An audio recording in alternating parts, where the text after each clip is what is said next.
Here we go.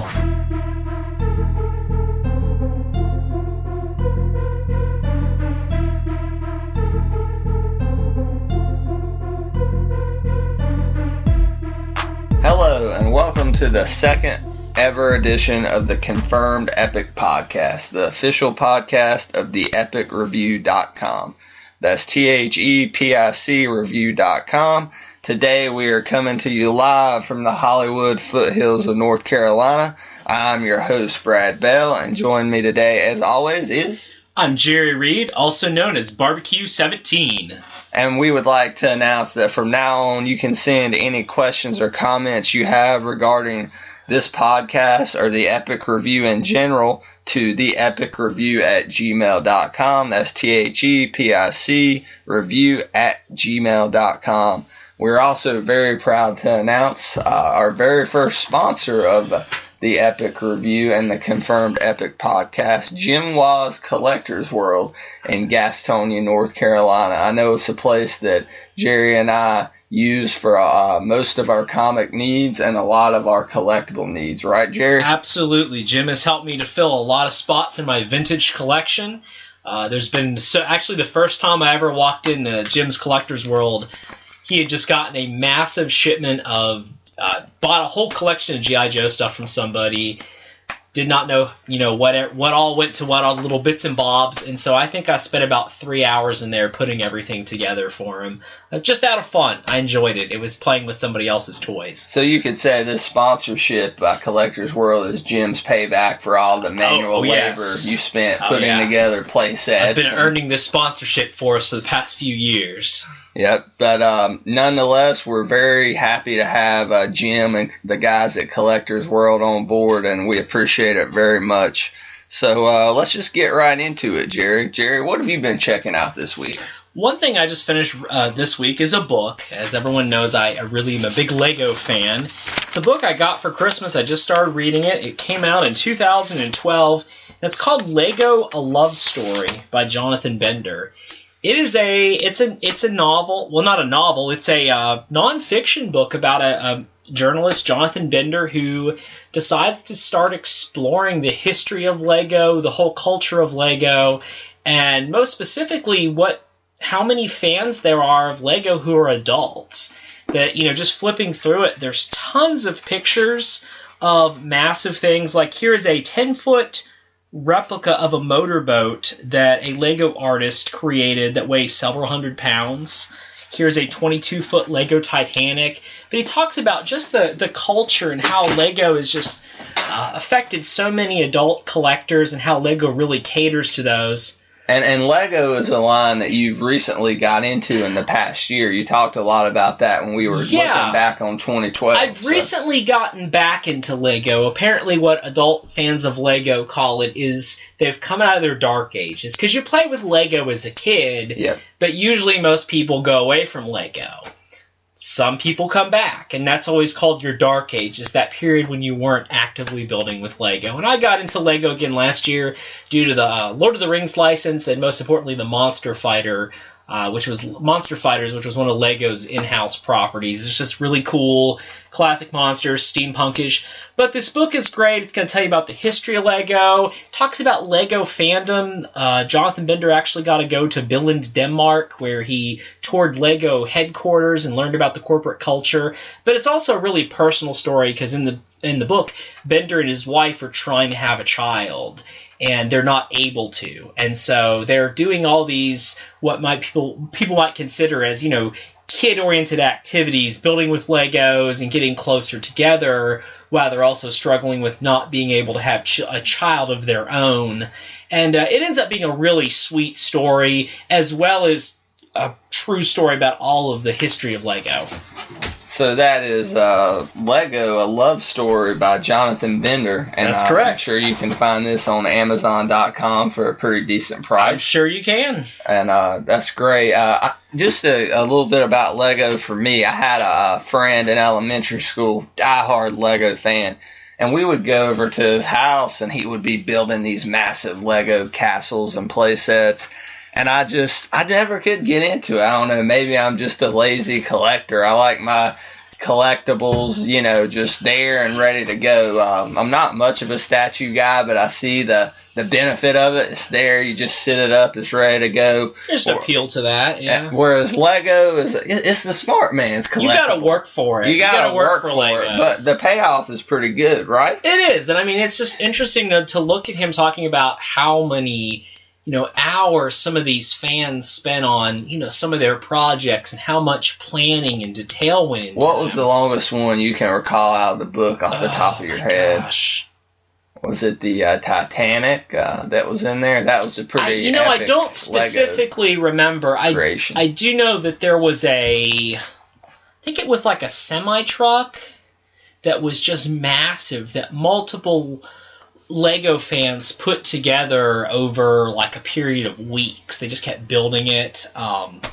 People put a lot of time into some of their Lego projects. My personal favorite of your recent Lego projects was the Bat. So I really enjoyed that. Big Nolan Batman fan, and just to see that massive vehicle translated over to a Lego version it was a pretty neat feeling. I gotta say, stuff just usually translates so well and looks so good in Lego. It just has such an appealing aesthetic to it. I think you could make the argument that Legos are more popular now with kids and collectors than they've ever been. I mean, you have the video game based off the licenses. I think that was a huge part of getting a lot of adult fans into it. And, you know, Jonathan Bender talks in the book that Lego really sees all of their fans. They focus all of their corporate efforts on, you know, people who are under the age of 13 and over the age of 13. That's just the two distinctives that they make. It's a nice way of putting it. And they've actually hired fans in the community to come in and serve as like liaisons,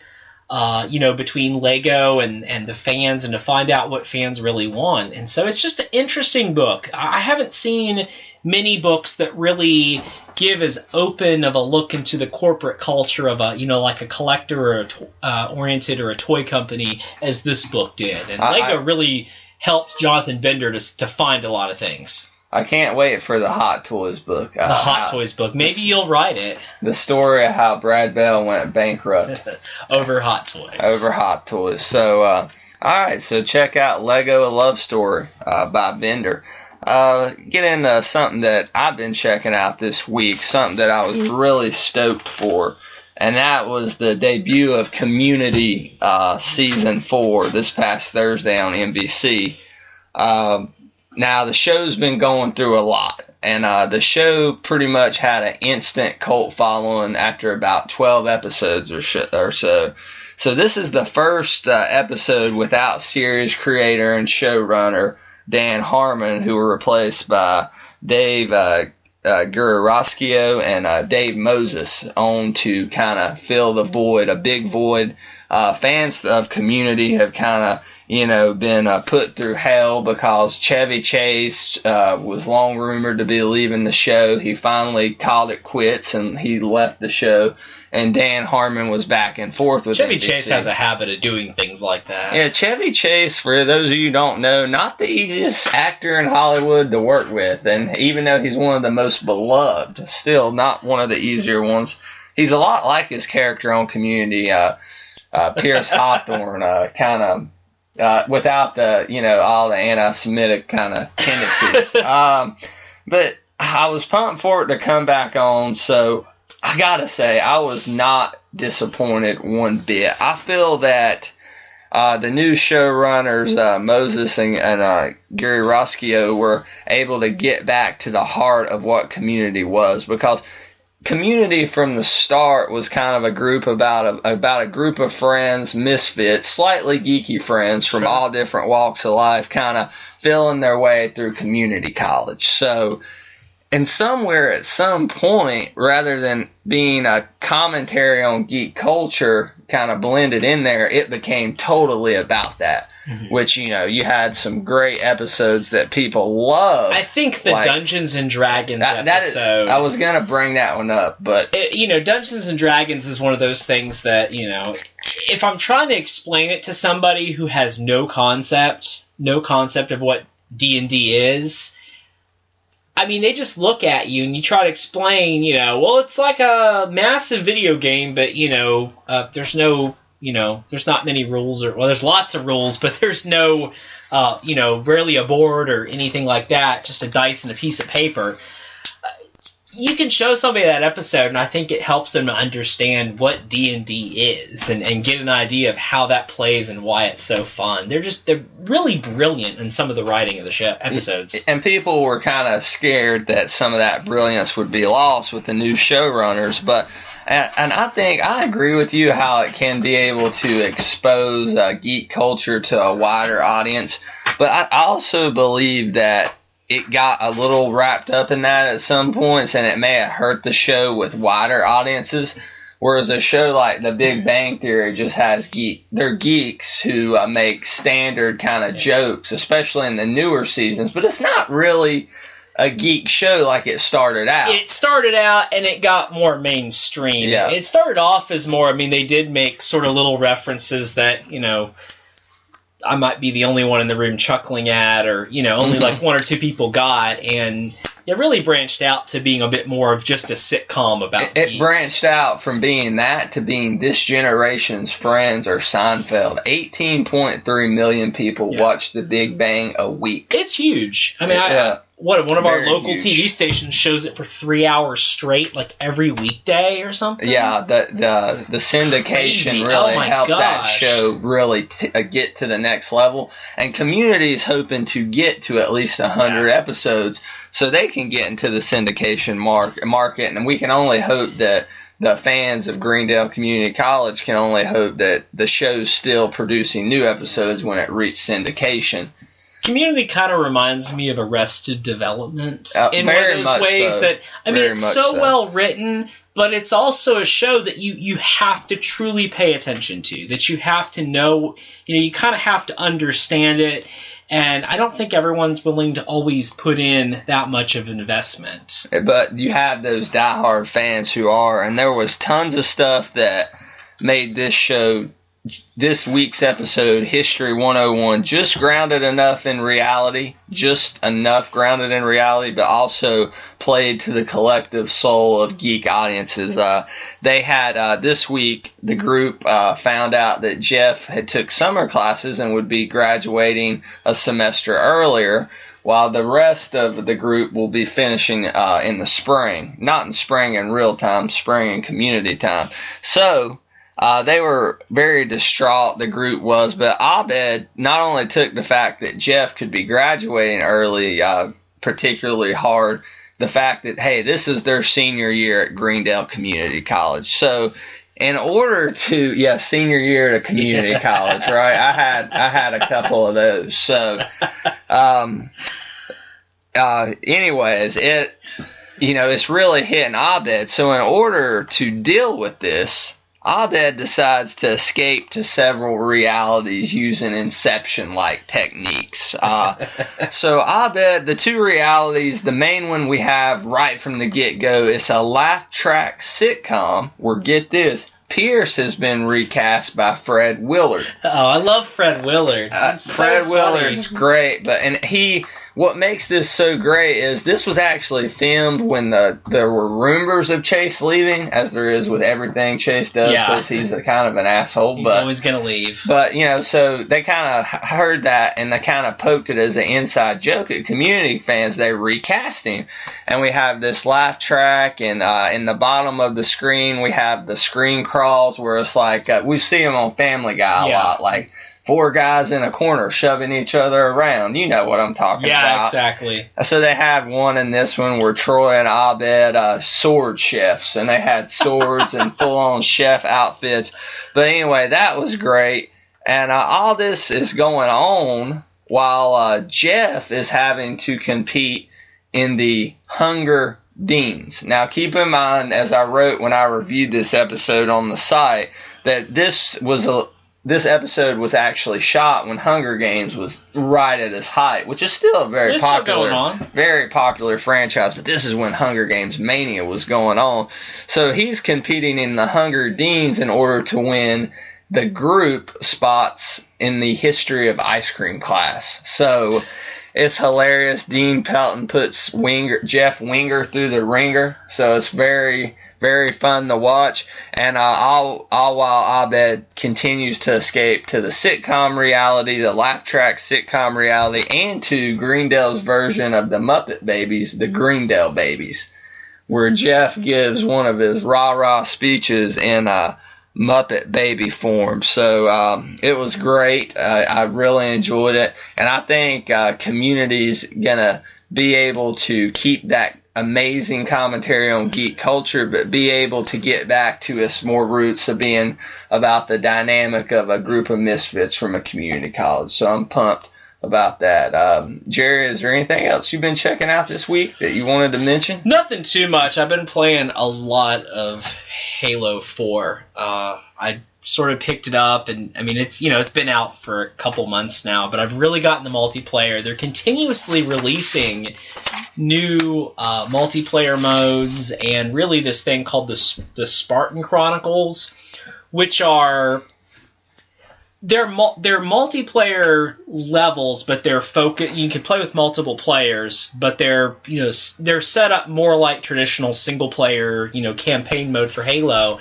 But every week they're putting out a new chapter of 5 episodes, so it's really cool because it's multiplayer. Keep that content focused, fresh. but yeah, you're having something new every week to play, and it's actually continuing the story as well. And I think they're up to like the 9th episode or 9th chapter came out this week of 5 episodes. The Spartan Chronicles. The Spartan Chronicles. I think you just download those on Xbox Live, or they included directly into the game? They come from Xbox Live, but they just pop up on your game. Oh, that's great. That saves you a lot of trouble, hadn't it? So check out the Spartan Chronicles if you're a Halo fan. So I think I'm saying it right. It might be the Infinity Chronicles or something. You're sure that's not the game about Thanos that Marvel's developing? No. I wish. Yeah. So, but Spartan Chronicles. So check that out on Halo. One other thing I've been checking out this week I wanted to get into, and I know this will hold a special place in Jerry Reed's heart, is I finally finished reading the first volume of the TMNT Classics collection. I kept referring you to do that. It's fantastic. I finally did it, and it's the one that IDW published, the big oversized edition with annotations from Eastman and Laird, the creators of the Teenage Mutant Ninja Turtles. So good. It is great, and it's just a very nice piece of collectible to own if you're a TMNT fan. But so I'm sitting here, I'm reading through it, and me and Jerry were talking about this a few months back, and he recommended me to the new series of Turtle books, which is phenomenal. It is probably the best reboot of like a beloved, 80s property that I've ever seen. I mean, it takes stuff from every Ninja Turtles continuity and just does interesting things with it. I love that series with all my heart. And so Jerry telling me that how good that new series was, I immediately decided to push off reading the classic collection to read those, and I loved them. They were great. It blended all the great elements that make each version of the Turtles unique and special, and the one thing to cater toward all TMNT fans. But Jerry, I have to say, I like the original series better. And how far are you? How far are you in the new series? In the new series, I've read the first 3 trades and the 2. I don't know exactly how many issues it is. What's the last thing that's happened? What's the last thing that's happened? They've just faced the Shredder for the first time. Okay. Are you reading the micro series tie-ins as well? I've read the first 2 graphic novels. The last one I read with the new series tie-in was Fugitoid, I believe. Okay, keep reading. Keep reading, and eventually you will say that the new series is amazing. The old series is great. I mean, and IDW really they do such a wonderful job when they take those, comics that a lot of people didn't have access to that they still want. I mean, they're doing some beautiful editions of the old Marvel G.I. Joe series, because IDW's had the G.I. Joe license for quite a few years now, but they've been doing some beautiful, kind of what you might call them omnibus editions or collected editions of the old Marvel G.I. Joe series. And they've done a beautiful job with the classic Turtle series that, I mean, some of those books, the old Turtle books, are nearly impossible to find. Yeah. They're so expensive. So it's great to have this collected volume. Mine are not here. My friend DC has mine. He borrowed them last year sometime, and the freeloader hasn't given them back yet. So if he's listening, I want him back, DC. Let me tell you why I just really, based on what I've read, the new series preferred the original series. All right. Now, I've always heard, since I watched the movies and cartoon shows as a kid, and the new the 2003 series, watched a little of that, and I've been watching all the 2012 Nick series, which has been phenomenal. But everybody's like, oh, you got to read the original stories. They're so much darker. There's blood, all this. I'm like, okay. So I finally get my hands on it, and I'm just blown away. Like, wow, this isn't your typical TMNT thing.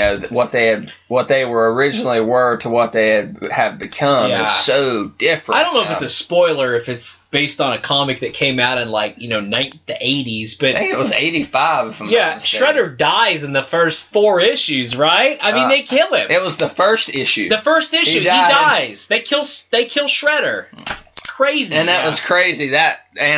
Mind blown. It blows your mind that Shredder's dead. But in the annotations, did you read a story about how they came up with the Shredder? One of them was they were doing dishes at one guy's house, and I can't remember if it was Eastman or Laird's house, but they were doing dishes, and somebody picked up a cheese grater and said, "Hey, imagine somebody with like a whole armor made of cheese graters." And thus the Shredder was born. he developed from there. Shredhead. Not only did it have the blood, this version of TNT, it had a little bit of language. It was the turtles are drinking beer, and I'm like, wow, they're not eating pizza, they're knocking back brewskis. I'm like, this is pretty badass right here. And the turtles bleed. Yeah. Like, they bleed blood. I've never really seen the turtles bleed. I always wondered how would the turtles bleed? Of course it's all black and white. I presume it's red. But the art of Eastman and Laird, how they drew this was kind of really unique, was they would pass it back and forth.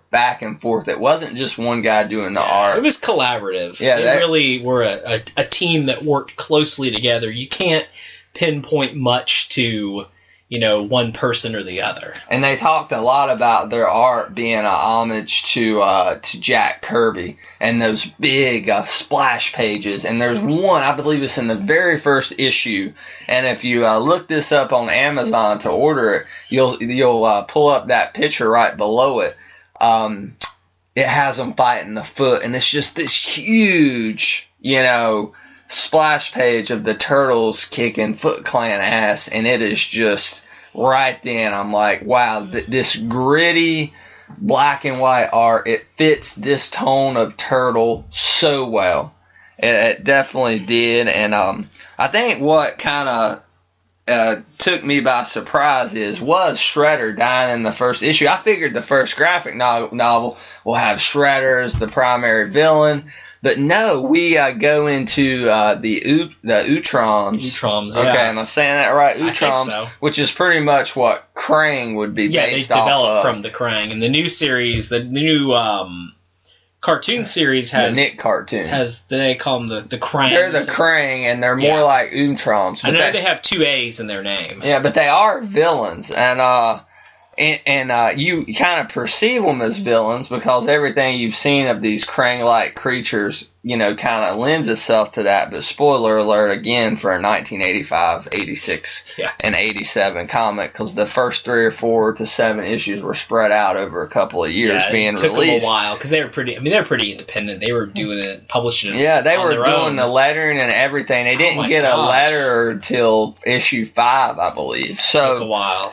And no shred head after the first issue. So we're into the whole TCRI Utroms thing, which lends us and takes us to the Triceratons. And wow, I was really blown away by this story arc. And the whole time, Eastman and Laird in the annotations are talking about, we're just so much inspired by George Lucas and Star Wars. We wanted to give our version of that. And being a huge Star Wars fan and an even bigger Teenage Mutant Ninja Turtles fan, to see them, and I'm a bigger Turtles fan than Star Wars fan. That's okay. I'm getting there. You know what? I'm probably getting there more than I used to be, in all honesty. Yeah. So just to see like Eastman and Laird and the Turtles take on Star Wars, there's one scene that as much as it appears as being blatant copyright infringement, they're in a cantina scene. Oh, yeah. And there's blasters, and it's just like the cantina scene from Tatooine and A New Hope, and it is just so phenomenal. If it plays to your heart, if you're a Star Wars and Turtle it's really neat how sci-fi it was early on. I mean, they're going through portals and different planets and stuff. It's definitely a really different look at the Turtles. So pick those books up. For what you get in them, they're really a good value, and they're beautiful hardcovers. Beautiful. Gorgeous art on the outside, lots of commentary. I just wanted to point up a mistake earlier. It is Spartan Ops. The Spartan Chronicles is the high school newspaper of Campbell High School in Smyrna, Georgia. Okay. So I have not been reading their high school newspaper. I've been playing Spartan Ops. Okay, so editor's note is Spartan Ops, not the Spartan Chronicles. So you bring up that whole science fiction element that Eastman and Laird brought to the table. Now, here's what got me thinking. We had all the uproar a couple of months ago about Michael Bay making the Ninja Turtles the teenage alien turtles and talking about this whole race of aliens. But, dude, the ooze is originally alien ooze, right? The ooze, the ooze is of alien origin in the original series, and I think a lot of fans were bringing that up. But I think more the issue was they were regular Earth turtles. There's something about them, and it's kind of that quest for identity for them that we're regular Earth turtles.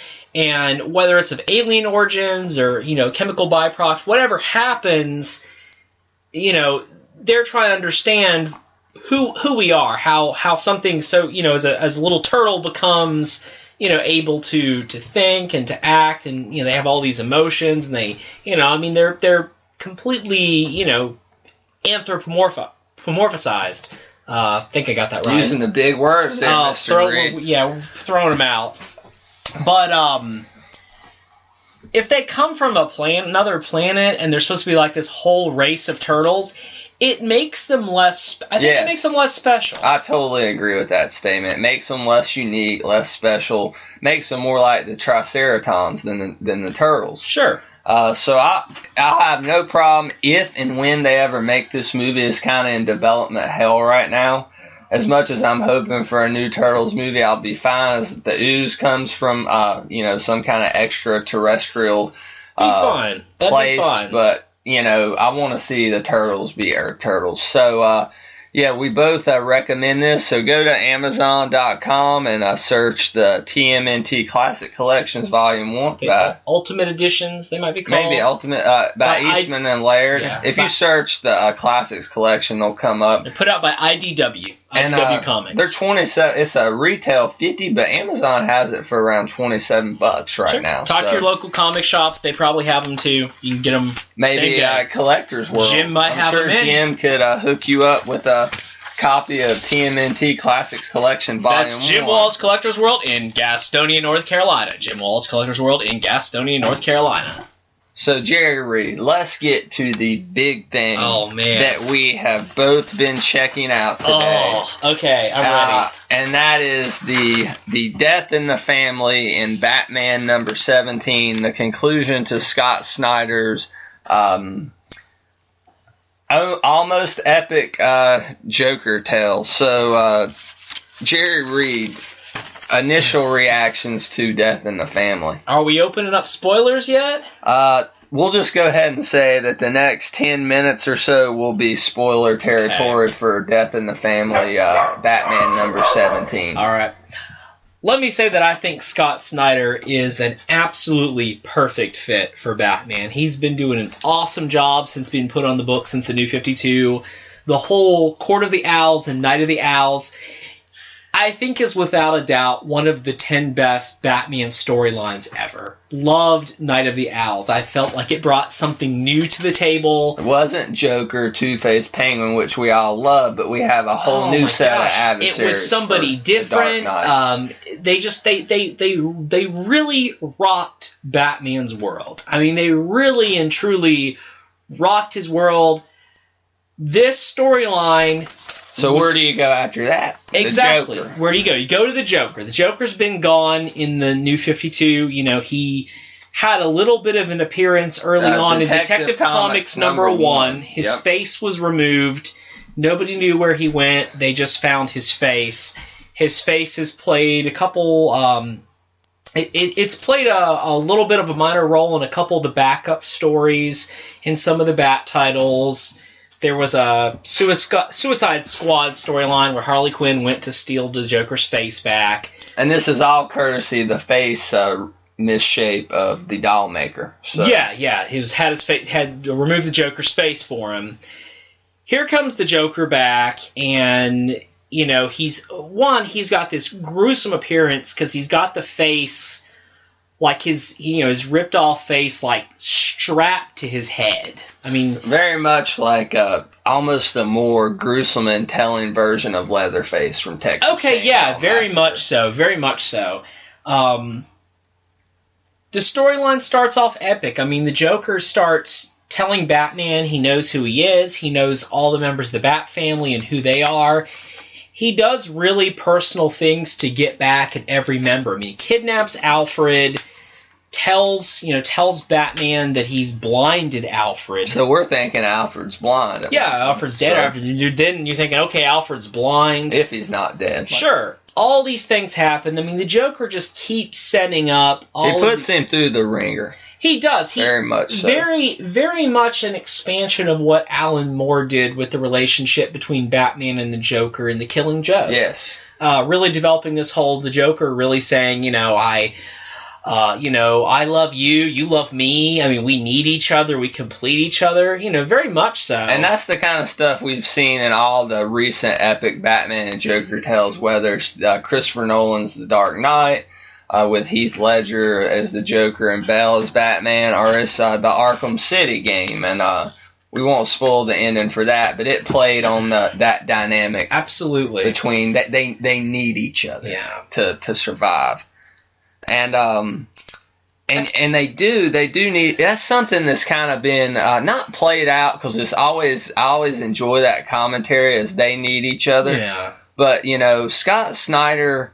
He doesn't necessarily do a game changer, but he kind of puts his own twist on this dynamic. Well, speaking generally, I think that's the thing about epic storylines. I am not one of these people that, I know comics, if they want to bump sales, they kill somebody off or, change something.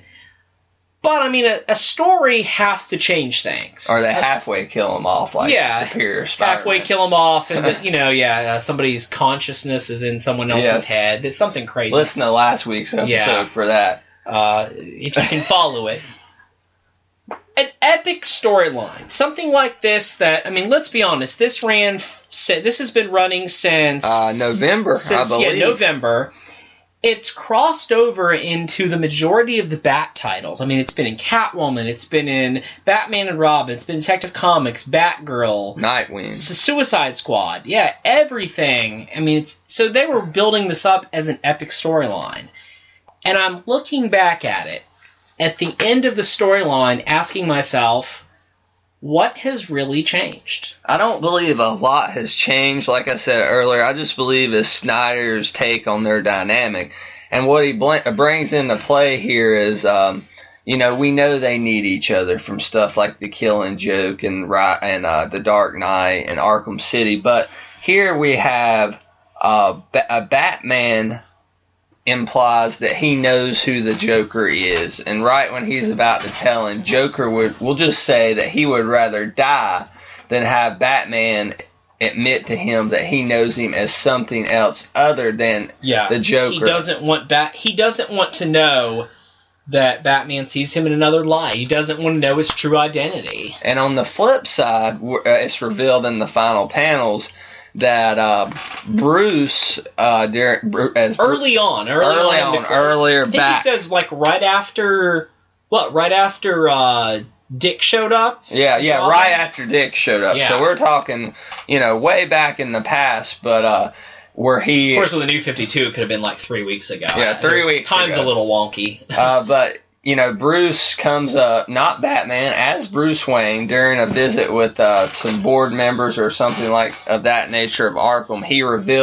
He puts the Joker card up to Joker's that Joker may have left in the Batcave. Left in the Batcave, exactly, which is a earlier story that was talked about during Death of the Family.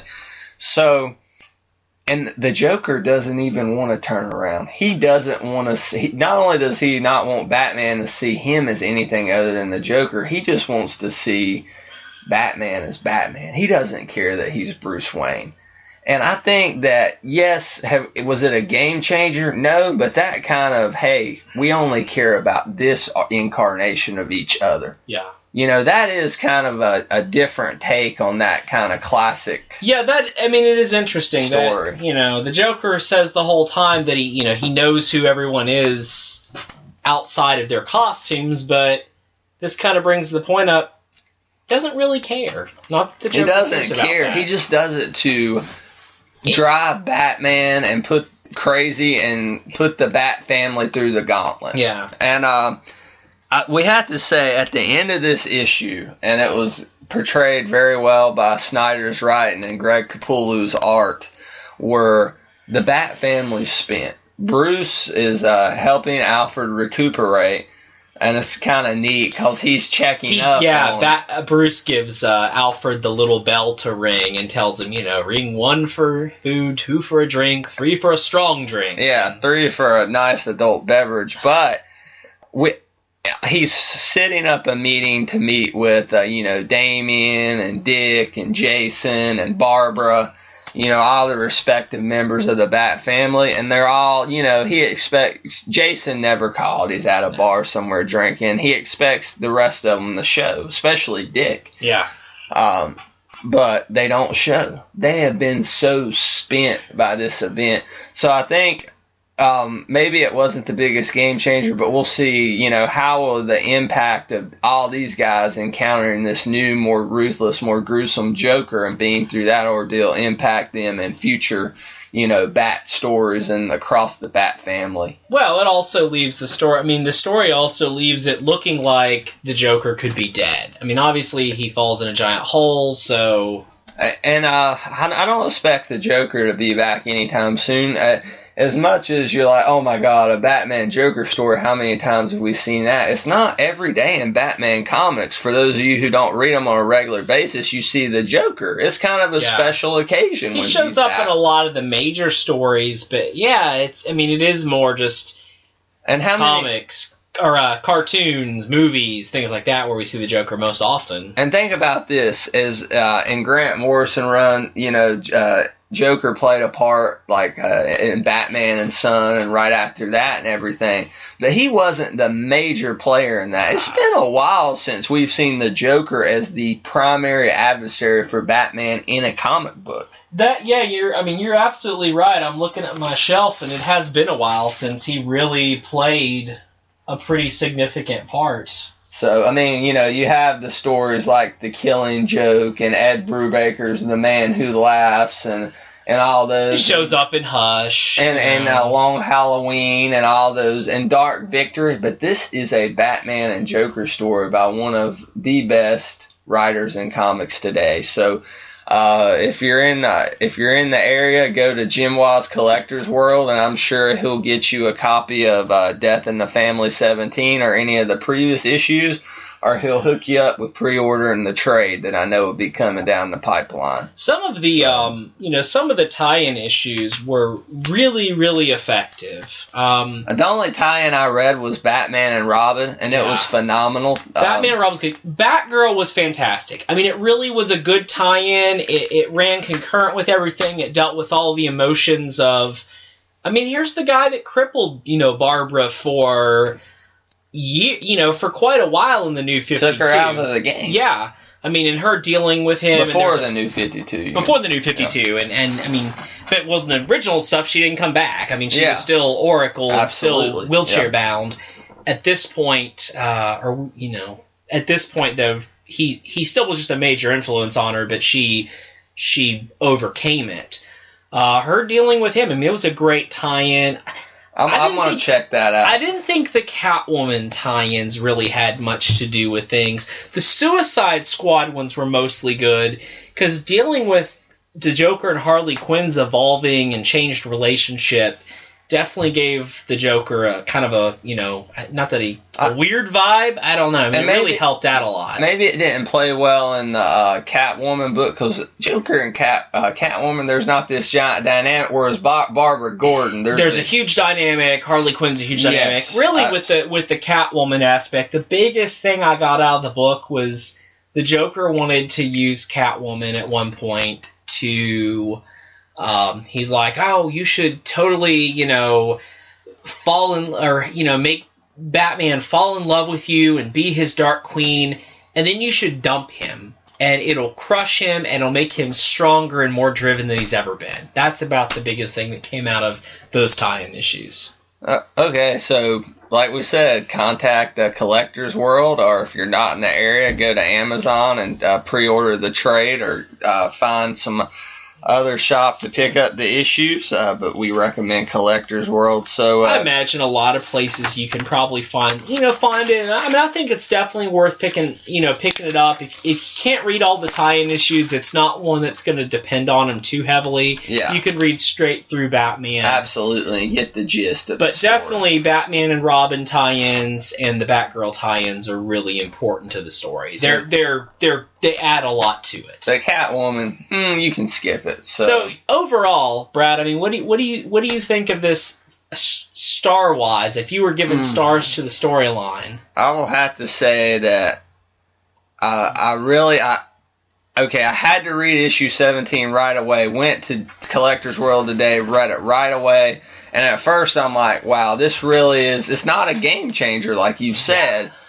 But at the same time, it gives me the whole dynamic of Bruce Wayne and whoever the Joker is, and not just the Batman-Joker dynamic. So I will say I would have to get... It's close to epic. I'd say 4.5. Yeah. But it's not a game changer, so I like the Killing Joke was, so I can't give it a 5-star or epic confirmation. I would have certainly... Court of Owls, the Night of Owls storyline, confirmed epic for me. Agreed. This is like a 4. I mean, it was good, it was building up, but there was a part of me that was always saying, I feel like I'm going to read this and nothing is truly going to change. I don't want to get into this because it's going to be a long discussion, but how truly important of a Batman story would it have been if Joker really would have killed one of the Bat family? I mean, taken them truly out of the game. How would it change things? Bruce would have finally What if he really would have killed the Joker? I thought it was... When you were reading this issue, didn't you think it was going to happen? I thought it was going to happen. I mean, some truly horrible things were... I mean, the Joker was shown to do some really horrible things in this, and you do wonder, is Batman getting to the point that it'd be more moral for him to go ahead and just kill the Joker. So that's a whole discussion for another day. But I'm going with 4 stars out of 5 for the storyline. It was good, but it seemed like it just did not want to commit to anything game-changing at the end of the day. And we don't know if that was the publisher kind of tying Scott Snyder's hands, but nonetheless, it's one of the best Joker story in years, so we recommend it. So, all right, let's get into some of the epic news items of the week. And the biggest thing is going to be Toy Fair, and we're going to wrap epic news up with that. I'm so excited. But before Jerry wants to hop ahead to Toy Fair news, let's just talk about a few news tidbits this week. All right. Some stuff I wanted to talk about. And Jerry, you not being the Marvel guy, and he hasn't seen the Amazing Spider-Man 1. I have not. I don't know how he'll take this, but so I wrote an article on this entitled The Ever Untangling Web of Amazing Spider-Man 2, which you can find on the epicreview.com. But it's now being rumored that Venom will be in the Amazing Spider-Man 2 along with Electro and Rhino. Electro played by Jamie Foxx and Rhino being played by Paul Giamatti. It sounds like from the outset you think villain overload. But then, get this, not only is Venom going to be in it, it's going to be Harry Osborn portraying Venom, not Eddie Brock. And the only other time this has happened was in I hate to say this, but Disney's terrible The Ultimate Spider-Man cartoon, which there was nothing ultimate about it. If you've ever read the Ultimate Spider-Man comics by Bendis, which are phenomenal. And that was terrible in that show, and I have a feeling that it would play terrible in the sequel. It just sounds like villain overload. Dane DeHaan, I believe that's how you pronounce it, who was the primary character in Chronicle, is playing Harry Osborn. I'm pumped about that. But I don't know if I want Harry to be Venom. But I will say, it does bring up kind of who better to be one of Spidey's arch rivals than one of the people closest to him. And instead of having him be another Goblin, which we've seen ad nauseum at this point in the films, why not try something new? Jerry, what do you think about Harry Osborn as Venom, possibly in the sequel to The Amazing Spider-Man? Is he the guy that James Franco played in the first 3 movies? Yes, he is. Harry Osborn, man, come on now. Okay, well, I'm not that huge of a Spider-Man fan, so okay. I know who Eddie Brock is, so it's doing something different with it. And Venom's the suit. It's just the symbiote suit, so it can be anybody. It can attach to anybody. Sure. It's just I feel that kind of the dynamic between Peter Parker and Eddie Brock is played off of jealousy through a competition at the Daily Bugle. And the suit would feed off of that. Yeah, absolutely. Okay. Absolutely, which kind of fits well and matches the Venom character. That dynamic does. Then the Harry Osborn Peter relationship, which turns sour when Harry finds out, his father's been dead. Not that the symbiote can, not feed off of that negative energy, but it just, I don't know, it just fits Eddie Brock so much better. And I don't know, I really wasn't a big fan of The Amazing Spider-Man. The score was terrible. It doesn't even compare to any of the Raimi movies, even Spider-Man 3. Yes, I said it. He did get the Gwen Stacy exactly on the exactly hit their relationship out of the park. So it's going to be one hell of a love triangle between Pete, Mary Jane, and Gwen. But as far as Venom, I don't know if it's something we really need. So I am just interested with how many big names they're suggesting for villains. Well, and it's also been brought up that this could be a backstory, and Venom could be the primary villain in the third movie.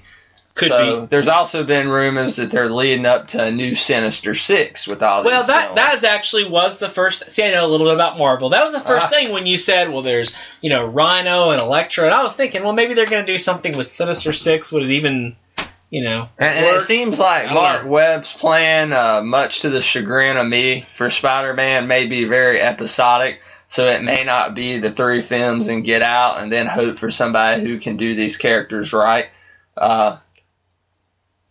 So let's talk about another news tidbit we had for this week. I think we're both kind of burnt out on Venom after seeing Topher Grace's portrayal in in Spider-Man 3, but we'll just have to see how it goes with Mark Webb's sequel to The Amazing Spider-Man. So let's talk about the JLA movie, with reports coming out that the script was falling apart. We know that they have approached Ben Affleck to direct, and he has officially turned them down. But here, get this. The studio came to Ben Affleck and said, not only do we want you to direct JLA, we want you to play Batman. Jerry Reed, I know you have something to say about this. I don't know. I can't see it. I just can't see Ben Affleck as being as playing Batman that well. I mean, I don't see it as a good fit. I would be open to the directing thing. Absolutely. His first 3 films, The Town, Gone Baby Gone, and Argo, which is probably going to win Best Picture this year, all confirmed epic. But him playing Batman, anybody that's seen Daredevil, which I was actually a fan of that film, the director's cut is pretty good. I don't know if he fits Batman, Jerry. Yeah, he's been a decent actor in some things he's in, but he just does not seem the Batman type. I mean, I would expect he would be much more of a George Clooney or, type of Batman. A Val Kilmer versus being a... Hey, there's nothing wrong with Val Kilmer now. We'll get into that another day. I actually enjoyed Batman Forever. I guess, for blandest Batman ever. Yeah, Val Kilmer's okay. But I don't think he has... I can't see being the tortured soul of Christian Bale or even a Michael Keaton. No. Jerry, when I recruited you for this podcast, I didn't just want a partner. I wanted a friend. Oh, gosh. A great Batman Forever reference. But we're actually recording this podcast on an old dock that has wholly rusted metal. Yeah, exactly. Yeah, that's where we film every episode of the Confirmed Epic podcast. Film and record. Joking. So the Ben Affleck is Batman. I think Batman fans can kind of breathe a collective sigh of relief with that. Yes, that's what you hear. So we'd love to have had Ben Affleck direct the JLA movie. At this point, we just hope that it gets made, but at the same time, we don't want to see a piece of garbage either. DC just needs to take some time and build up characters, which, they're doing a little bit. I mean, I'll give them credit. They got a Green Lantern movie out there. Yes. It wasn't, they got it out there. A movie out there. Was it crap? Yes. It was about 25% a good Green Lantern movie. Sinestro. That's about it. And about 75%, a really boring Hal Jordan movie. But you mean Ryan Reynolds movie? Yeah, Ryan Reynolds movie. But they started that. They're doing something with Superman. They're at least getting some of these characters. Man of Steel looks good. Yeah, Man of Steel looks great. They're getting characters. They're getting the public familiar with some of these characters again. And that's an important thing to do. That's what that's what Marvel did. Marvel Studios did with the Avengers. They got people on board about, okay, Iron Man's great, and Captain America's great, and they started putting everything together.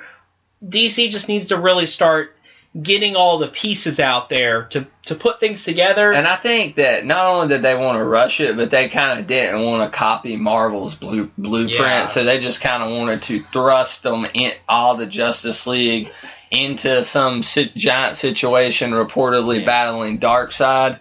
I just don't know if that works. I mean, why not use a proven formula, even if it's a formula of your competitor? I mean, it makes sense. It makes sense to do it that way, because one movie introducing all new characters, I just think it would not succeed as well. You got to get people to love each and every character to understand all the in-jokes. And they already love your Batmans and your Supermans, but we got to get them to love, the Green Arrow, Aquaman. Well, when's the last time? I mean, for Justice League, when's the last time? Aquaman is doing really cool. I mean, Aquaman is one of the best comics that DC's putting out in the New 52.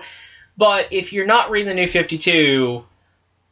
Everybody, my wife still says Aquaman's lame. Yeah. And I'm like, read the comic. And she's never seen Entourage and Benny Chase's portrayal of Aquaman, so. Well, I haven't seen that. I guess I haven't seen that either. That is an epic scene. Flash, when's the last time Flash had any kind of major thing? Was the TV show in the 90s. Yeah. Other than in the comics world.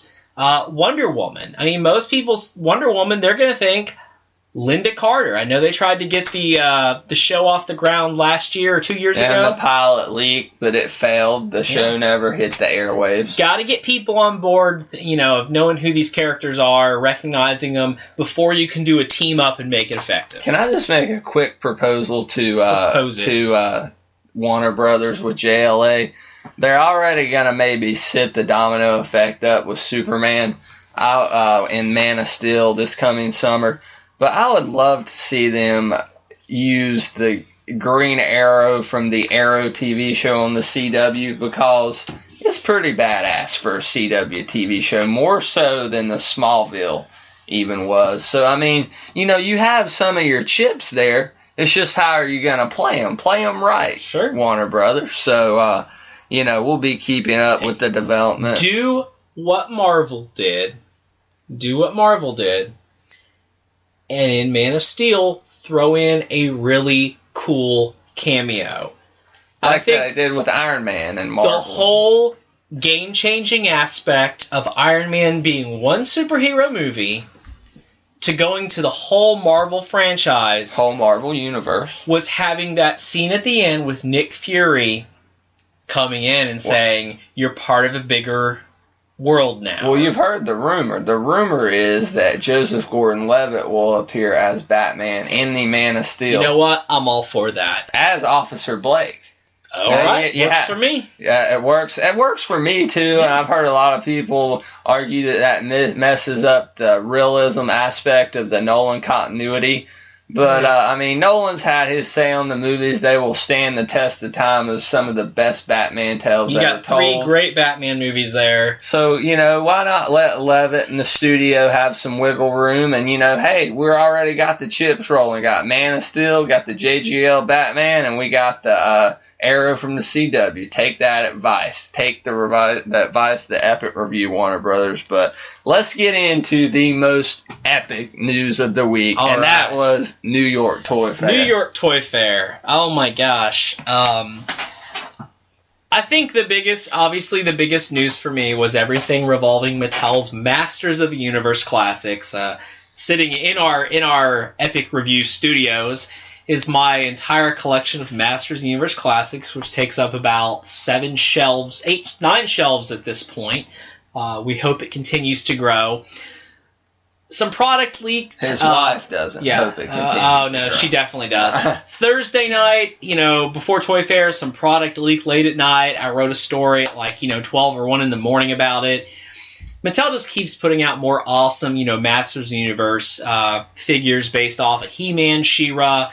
One of the biggest things, first of all, they showed the Newcastle Grayskull that comes out in December. Probably your most anticipated release of 2013. Probably my most anticipated release of 2013. The thing is massive. I don't think it was as big as some people thought it was going to be. There's some issues with the door, that the door's actually a little smaller than in a cardboard mock-up that they showed. So it looks like if He-Man tries to walk through the door of Castle Grayskull, he might bump his head on one of the teeth that's coming down because it looks like a skull's mouth. But the biggest news is that Mattel is doing a subscription based off of the Filmation cartoon series that's exclusively Filmation characters. They actually only got the rights to Filmation revealed at San Diego Comic-Con 2011. So this is huge. They revealed 3 characters from the Masters of the Universe and She-Ra cartoon series. Icer, who appeared in 1 episode, Shakoti, who appeared in 2 episodes, and Batros, who appeared in 1 episode again. So really nice figures. Fans for years have wanted figures based off of characters from the Filmation cartoon series. So it's really cool to see those out there. And Mattel, has gone back and forth in August and September when they were getting ready to push the subscription for the 2013 series. We didn't know the subscription was going to go through. I mean, we really thought that the figures we saw at Comic-Con in 2012, that they would be released individually. We may get 5 or 6 more figures and the line would end. The subscription went through, apparently did better than we thought. We saw the Castle Grayskull pre-order come in November, the end of October, early November of last year. And Castle Grayskull is something that looks even appetizing to non-Masters of the Universe people. I think it's one of the most recognizable play sets of the 80s and early 90s. And it fits it. Unlike the original, it fits these new, bigger, it fits the new ones. Figures, it's right? Pretty huge. If you look at pictures of it, it's pretty massive. I think a lot of Mattel's displays at Toy Fair, they have like 20 or 30 figures hanging off of it, which if you put that many people on a castle, it makes it look smaller. But when you see like 1 or 2 figures next to it, oh my gosh, it looks amazing. New subscription, it just seems like Masters of the Universe still has a lot of life in it, that fans are really supporting it. You can actually go to Mattel's website, MattyCollector.com now. You can pre-order Castle Grayskull at this point. I think you can pre-order it through the beginning of March. It's now $275. It was $250 during the last pre-order. It's gone up a little bit. But we didn't even expect this latest pre-order. That kind of We didn't know that another one came through. We suspected it, but it was never guaranteed. Yeah. So there's another pre-order available. And you can also go and purchase the Filmation subscription, which will start, I think, in July. And it'll have a figure a month through the rest of 2013, so July, August, September, October, November, and December. And you'll get a Filmation Masters of the Universe character every month. They're $25 a figure. There's no fee to subscribe. You just have to use a credit card, and it gets charged each time the figure ships. Okay, so that was your biggest thing. That was my biggest thing of Toy Fair. The biggest thing coming out of it was the thing I was looking most forward to going in, and that was the Adam West Batman stuff. Yes. Holy smokes. Number 2 for me. Reed. Number 2 for me. Just the stuff released, it just looked phenomenal. We had, what caught me the most off guard was the Batmobile announcement. Full scale for these figures, and they're about 6-inch figures. They're going to go beautifully with your Movie Masters. So they're comparable to the Movie Masters from Rises and The Dark Knight. And from what we've seen so far, we've seen, the Frank Gorshin Riddler, the Adam West Batman, the Burt Ward Robin, Burgess Meredith Penguin, and that's all we've seen. We've seen two variants of Batman. One of them comes with the Burt Ward Robin, and it has a base that is designed to mimic the original series, how they would always look like they were climbing a rope up a building. I've never been more excited about a box. Yeah, it looks really cool. That's just one of those. It's cheesy, but it's so iconic from the series how they would film themselves walking across the floor, looking like they were climbing, and then tilt the film sideways. Is that gonna be an actual display, or it looks like they're climbing the wall, or will that just be part of the box, or do you know at this point? I think there is a display. There looks like there's a plastic display piece that looks like a rooftop, and my guess is, you can obviously set it sideways on the ground, or it may have something so you can hang it. I'm not 100% sure on that. So you could hang it on your wall and make it look like Batman and Robin are climbing your wall. And the other variant may be the most epic and most anticipated figure of 2013 for me, Jerry Reed. It is the Surfing Contest Batman. And it features the Adam West with the swim trunks and the bat surfboard. Yes. And it doesn't get any better than this. It could only get better if he came with shark repellent. Oh, yes. That would be, and maybe the rubber shark, but that may be coming down the pipeline. Who knows? I will say one of the nicest things about these figures is that if you look at Batman and Robin, they have cloth capes, which in all of DC's other lines, that Mattel, or all of the other Mattel lines based on DC properties, Mattel really didn't like to use cloth capes. The Movie Masters, there was only one Batman that ever had a cloth cape. They usually have these hard plastic capes, which they look dynamic. Plastic capes look dynamic on a posed figure. But if they came with plastic capes, you wouldn't be able to get your Adam West Batman in his Batmobile. Cloth cape. He can ride in the Batmobile, no problem at all. And hopefully the Batcopter coming later on, and the Batboat, and all those. Well, the best release, which they're probably waiting for the next one, would be an Yvonne Craig Batgirl with her Batcycle. That's Jerry's dream release. But they haven't announced it yet. But I mean, it just makes sense. They've announced that there'll be a Catwoman and a Joker. Which we hadn't seen yet. We have not seen yet, and it'll be interesting to see who they release as Catwoman. My guess is it would be a Julie Newmar Catwoman. I'm not sure what the rights are for product based on the 1967 movie, Batman the movie. Yeah. I don't know if those rights would be different or not, because Catwoman was... I think that movie was produced by 20th Century Fox, and because it's been able to be released on DVD, but nothing else has been able to. Hasn't. I will say, besides the surfing Batman, I'm really looking forward to the Frank Gorshin Riddler.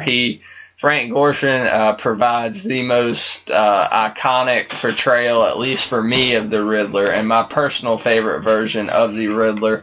So I'm really looking forward to that figure. Jerry, how hard do you think these will be able to find in the store? Do you think they'll be very difficult? Do you think Matty Collector will offer any kind of ordering through the website or subscription? How hard are these things going to be to get our hands? They haven't said anything about a subscription. I imagine this seems to be a line that Mattel either has a lot of faith in it, which, I mean, Batman stuff typically sells. Mattel either has a lot of faith in this product, or Warner Brothers is really pushing this hard and helping to finance the line, because Mattel has not released a Batmobile that was in scale with a 6-inch collector's line in years. It's probably been since about 2003 that they've released one, and they've continuously denied releasing one. Here's a Batmobile in scale for a TV series from the 1960s. So they've got a lot of faith in this line. I'm hoping that we see the figures, but like with the Movie Masters, there's usually, Batman and maybe one of the villains is usually always pretty easy to find. Bane and Batman with the Dark Knight Rises were really easy to find. Alfred... I saw one time in store. I saw Alfred about 2 or 3 times. Catwoman I saw once or twice. Officer Blake and Ra's al Ghul. Never saw him. I saw him one time and snagged him. I'm still looking for those 2 figures, and I refuse to pay the... I will pre-order these the day that a pre-order pops up from Big Bad Toy Store. Same here. Or somewhere else, because, you know what? I'm always concerned about Mattel's retail distribution. It's just not usually that good. I mean, they usually have real problems getting product into stores, especially if you think one case of these could be 6 or 8 figures. That could be 2 people, and these things could be wiped out. Or one guy. One guy buying a whole case of them. What else from Toy Fair really caught your eye, Jerry? Well, we've seen them before, but NECA is doing some awesome stuff in that 6 to 7-inch scale. They showed their finished First Blood Stallone. Saw that. Looks we all know about great. the Stallone man crushes going on in this podcast. But it looks great. I mean, it's a Rambo figure from NECA, who's just at the top of their game when it comes to those 6 to 7-inch movie licenses. Of course, there's also 2 Arnolds as Dutch from the original Predator, which look amazing. They're super cool. And regarding NECA, I've actually... pre-ordered the Kick-Ass set that from Big Bad Toy Store with Red Mist, Hit Girl, and Kick-Ass. I pre-ordered those NECA figures, and that was my favorite thing that NECA had shown. And speaking of Hit Girl, Chloe Moretz, they also, was it NECA that showed the Carrie figure, which, let me say, is one of my most wanted figures of the year. I'm a huge Stephen King fan. I have for years said, why does not somebody start making product from Stephen King movies, Stephen King books?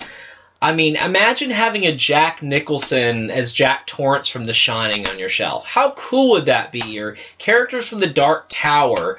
I I'll just carry take figure. Christine. Okay. In real life. It'd be cool. It'd be cool to have I have a little metal Christine car. But I think it's just neat that a character from a Stephen King book is finally getting, put in plastic. Will you be picking up both versions, the before and after? Or I imagine I'm probably just going to get the blood-drenched one to go on my horror shelf. Yeah. But we'll just have to see how they look and what, usually NECA stuff is pretty fairly priced. I believe they're going for $18 a pop on Big Bad Toy Store. Usually you can find a lot of stuff. NECA has a good distribution with Toys R Us a lot of the time. Once again, will Toys R Us carry that one? A Girl Drenched in Blood? I don't know. But you never know with them. That's why I pre-ordered the Kick-Ass figures. Yeah. I just wanted to guarantee those. I'm really interested that NECA went with the Kick-Ass license because Mezco had it for the first movie, and they did release their figures already. Yeah, but and I missed out on those. They were okay. Mezco has done some great stuff in the past, but a lot of their stuff looks like I love their Family Guy line. I love their Hellboy lines. But some of their stuff sometimes looks too cartoony. Like, they're Goonies figures. I bought them for my wife. She loves them. They're really cool-looking figures, but Mezco has a little bit more of a cartoony style. And I actually prefer NECA's realism. Their figures look like the actors just kind of stepped off the screen. And they offer pretty good articulation where the Mezco Kick-Ass figures did not. They offered some articulation, but not what you want. NECA has been getting really, really good with their articulation. Their Rocky figures from last year were amazing. We're talking probably the best articulation in a 6 to 7 inch figure that I saw. That was, it was functional. It was intelligent articulation. It made sense.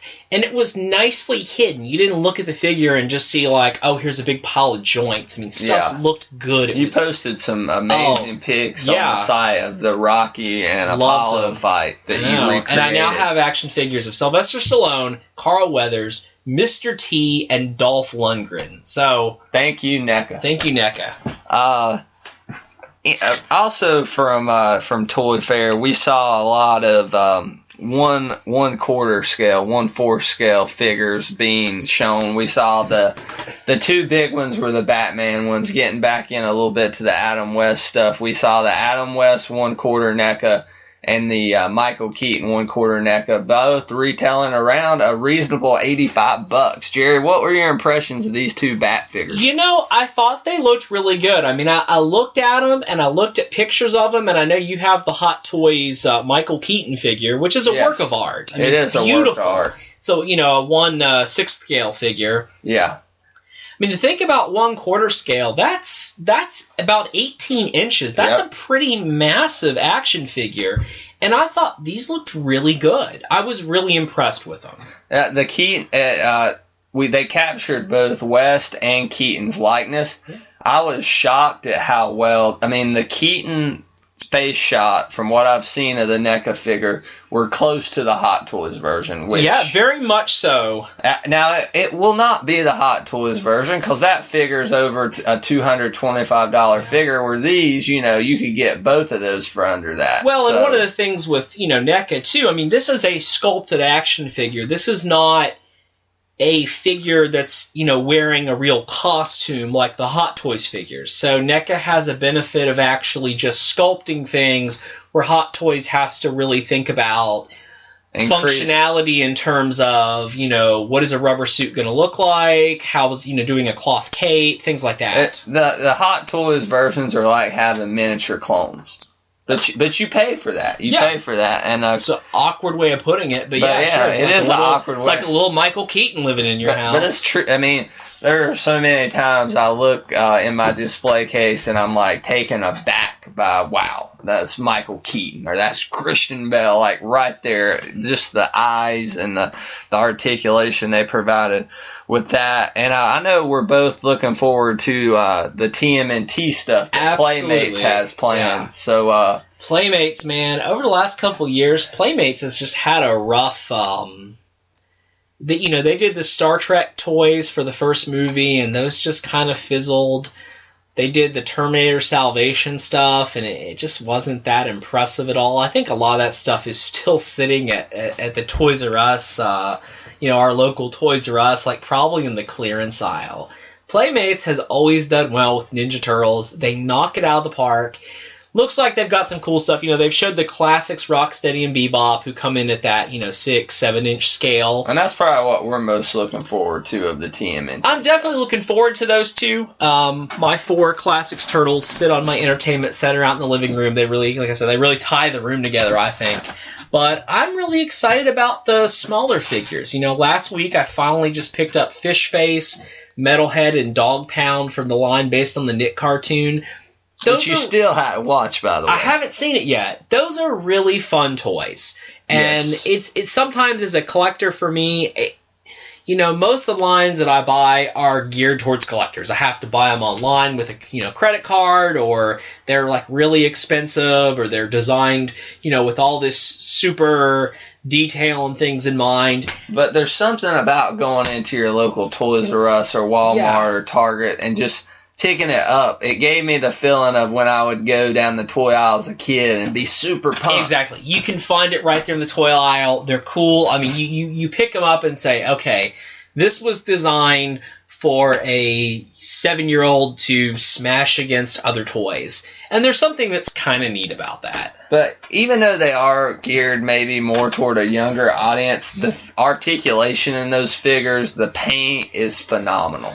In the little ones? Yeah, the TMNT. Yeah, most of them. The turtles are the best. The turtles. Talking primarily about the turtles themselves. A lot of the other figures have really weird articulation. Like Splinter comes to mind. Dog Pound. I mean, I've been playing with Dog Pound, and, he needed some elbow hinges. Yes, absolutely. He can do some cool, like his arms are, those ball joints, but you can't do anything with his elbows. And I mean, the foot soldier is just, very little articulation to him. Shredder was kind of the biggest letdown, but there's good news. There's another Shredder coming down the pipeline. And he looks really cool. There's some cool new figures from Playmates, so they're one of the ones that I'm just excited to see what comes out. And the new Shredder is going to have a removable mask. Later this year, we're going to see that. We're going to see a second edition of Splinter with hopefully more articulation. We'll see Snakeweed. We'll see Baxter. And we're actually, in October, I think, they're going to release a 7-pack of Mousers. So super from cool. From the Rat King, Leatherhead. We're seeing some cool the classic figures redone in the new series, and that's always exciting to me. See something I had as a kid, and to see it, done new, appearing on store shelves again for other kids to buy. Real quick, I just want to talk about 2 other things that caught my eye at Toy Fair. And that were the new Walking Dead figures. Now, the earlier stuff with Daryl and Rick, and even the second version of Rick and Shane were not too good. But if you look at some of the stuff they're doing with Merle, Michonne, and Carl, the figures have made Carl leaps. Looks really awesome. Yeah. They look great. Once again, though, they're in the most weird scale. They're not 1/18th.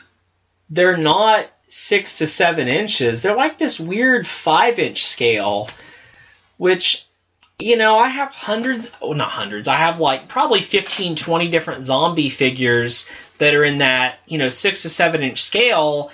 I don't understand why McFarlane went with that scale. I really don't. Nothing they've ever put out other than the new Halo figures are in that scale. And it's just kind of one of those weird things. It'd be like putting out a brand new release of a movie and saying, oh, it's on Laserdisc. Who has that, But nonetheless, I did pre-order the Michonne with the pet walkers. It looks cool. Just because I thought they did a good job of capturing Michonne's likeness. Really good job. I would not buy any of those figures myself until I saw them physically. That's just me, because McFarlane is just sort of went down the last couple of years. They used to be the top dog. They were the innovators, and I really think that NECA has taken that over in that 6 to 7 inch movie stuff. NECA's now It's just the pre-order, Jerry. I can always cancel it. Also, I'm really looking forward. We talked about the Hyperion figure last week from Marvel Legends. The Rocket Raccoon figure from Marvel Legends. Raccoon. It just looks like one little badass raccoon. It almost looks like he has some blood or something on his face. I'm excited for that figure. I want to own a Rocket Raccoon figure so I can say I do. So, I have the Marvel Universe Rocket Raccoon. You do, and those are, what scale? They're kind of small. They're 1/18th. I mean, they're the same size as Star Wars or G.I. Joe or anything like that. So I know, so you've been off and on with Marvel Legends, but... yeah, I have a couple. I bought a couple this year. You just got to kind of pick and choose with that line. So, we're definitely looking forward to that. Anything else from Toy Fair you want to talk about, Jim? I'm really interested. G.I. Joe stuff looks better this year. I posted a new article today about lines that were just absent last year. I bought one G.I. Joe figure last year. Bought one. It was either I didn't like what was out in the stores, there wasn't much in the stores, I couldn't find anything, or everything was exclusives that I just didn't want to pay the extra markup for. This year it looks like Hasbro's back on track, Retaliation's coming out. There's some cool-looking G.I. Joe figures coming out. I won't talk about it too much, but you can find plenty of information on them on generalsjoes.com. Justin has great coverage over there, so generalsjoes.com to learn all about the new G.I. Joe stuff. DC Collectibles has some cool new figures coming out. Talk briefly about the Joker figure. Oh my gosh. Well, it's the Joker figure from the storyline, The Death of the Family. Which we just talked about. You can see it's the Joker. It's 6 to 7 inch scale. He's in the purple, bluish, kind of like workman's uniform. He's got tools hanging off his belt. And you can tell he's got this creepy grin. And you can see how the face is being held on by the clasps. As I look at it, I'm thinking the clasps that he uses to hold his severed face on remind me of kind of what Lon Chaney used in the Phantom of the Opera to hold his nose back, to give him that ghastly appearance. And Catwoman is very beautiful. Yeah, Catwoman looks great. It's a new 52 Catwoman. I mean, you can never have enough Catwoman figures. Swamp Thing looks crazy. He's got antlers or something. I haven't been keeping up with Swamp Thing lately, but he looks awesome. Will we be able to find these? This is not something we'll find in a Walmart aisle, but no, DC Collectibles, you either have to buy them online or they are sold through previews through Diamond distributors. Yeah, so these are really the kind of things you need to go to your local comic shop. You need to go and say, "This, I really want this figure." We will go to Collector's World. Yep, and ask Jim to order us these figures. But that's what you do. You order these through your comic shop, and most comic shops order a few. But if you want a full set, talk to your comic shop early. Some of the other ones, Black Manta looks great. Black Adam looks awesome. I've actually loved the Shazam backup stories in in the Justice League books, so they look really nice. And I love that backstory as well. When are these going to hit? Do you know? Is there any estimated timetable? I actually don't. The thing is, you can usually look. And DC Collectibles releases their figures dated. Like, they'll say, okay, this figure's coming out, July 18th. That's when it's coming out. They release them like comics, with a street date on them. And you can find most of this information through DC's website, right, about their releases? Or? The release date, usually through Diamond. You usually look at Diamond distributors. I'm actually looking at pictures on ToyNewsEye.com, finding some of the pictures of these figures. The other line that I thought was really interesting and is generating a lot of discussion is Star Wars Black. We talked about it a little bit last week. We touched on it. But. Yeah, it's the 6-inch Star Wars collector's line. I'm not going to get into it too much, but once again, really nice looking figures. I mean, Star Wars extremely popular. A bit pricey. It's a bit pricey. It's about $20. That's getting to be the average for a 6 to 7 inch collector's figure these days. When these hit retail, could they be a little cheaper at like a Walmart or Target? They could be. Toys R Us can be a little more than $20. But it just seems like this could go either way. This could be a really popular line. There's been people clamoring for these for years. The buzz is just really taking me aback. I was surprised at the buzz it's getting. Star Wars figures have been 1/18th scale for years. Now they're still doing some 1/18th scale figures, so those aren't going away, but this is something new. And I'll say one of the best things I've read has been Phil Reed of BattleGrip.com did a really interesting article about reasons why he thinks the line would fail. And then Poe Ghostal of PoeGhostal.com did a really cool rebuttal of, why he thought the line would succeed.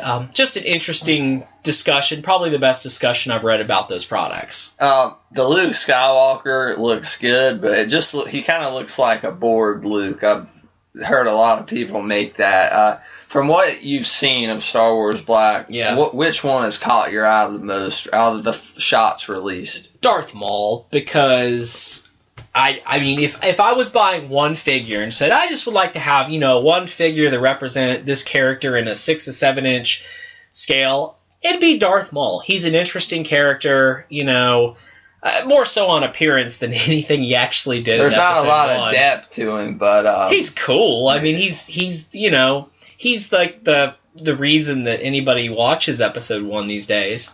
So I think that's just about going to wrap us up for Epic News this week. So let's go ahead and get into our featured review of the week, and that is going to be the new film starring Jeremy Renner and Gemma Arterton, and which is Hansel and Gretel, Witch Hunters.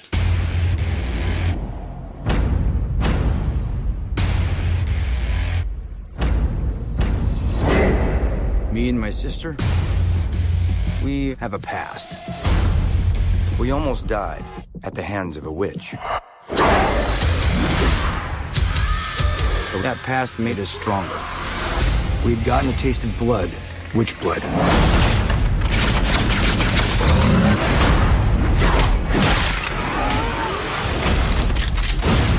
And we haven't stopped since. All right, Jerry Reed. So let's get into Hansel and Gretel, or Hansel and Gretel, Witch Hunters, to more properly announce it. Won't you just give us a brief overview of the film? All right. Well, we all know the story of Hansel and Gretel, two siblings who, the mother and father send out into the woods and basically leave them there, and they find a witch who has a house made of gingerbread and candy, and the witch tries to eat the kids, and the kids end up killing the witch, and that's the story of Hansel and Gretel we all know, and the movie nicely retells that story in the first few minutes. And then it goes on afterwards. What happens to this brother and sister who have, killed this witch and have been orphaned in a sense, or abandoned by their families? Well, the movie tells us that they went on and took up the business of witch hunting for profit. When we meet Hansel and Gretel, they come to the town of Augsburg, where they have been hired to help find a bunch of missing children that are believed to be kidnapped by witches. They run around, they kill witches, they get paid. That's basically the plot of the movie. And right off the bat, Jerry and I encountered a disagreement with this film. When we were going to our local theater, I had scheduled this for a 3D showing, and Jerry, give us your reaction to that. Well, I didn't know that you'd scheduled us for a 3D showing. I walked up to buy the ticket at the Super Saver showing. I think it's like the last matinee of the day, and it was much more than we expected, and we asked, why is it so expensive? And they said, well, it's in 3D. The movie was shot in 3D. It was not post-converted. It was shot in 3D. But I really, really, really do not like 3D movies. I've seen quite a few. It's not I saw one years ago. I mean, I probably see 2 movies a year in 3D, 2 or 3 movies a year. And the glasses, the darkness of the film, because the glasses darken the film. I mean, when you're looking at it, it just never lets me really get in and enjoy the movie in the same way as just watching it in traditional 2D. And normally I'm opposed to 3D showings, but this was shot in 3D, which will, lend me to giving a 3D film more of a chance. And it also looked like, instead of more of that depth Pixar-like 3D, it was going to be that gimmicky, old-school, in-your-face 3D. And that's kind of what the action in this film lends itself to.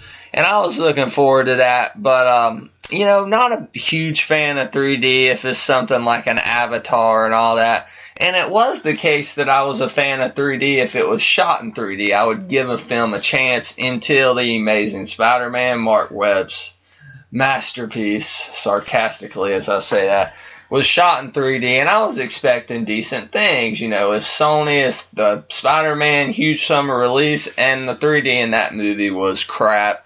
And ever since then, I've been turned off it in general. But this isn't a discussion on 3D. This is a review for Hansel and Gretel, Witch Hunter. Right off the bat, this film is a rated R take on that classic fairy tale. Very much so. And I think it's very interesting when you take kind of a children's tale and add that R-rated aspect to it, Jerry. Yeah, I mean, it's, a lot of the fairy tales. Hansel and Gretel was first published in Grimm's Fairy Tales, I want to say 1812. Just throwing that number out there off the bat. I might be right on that.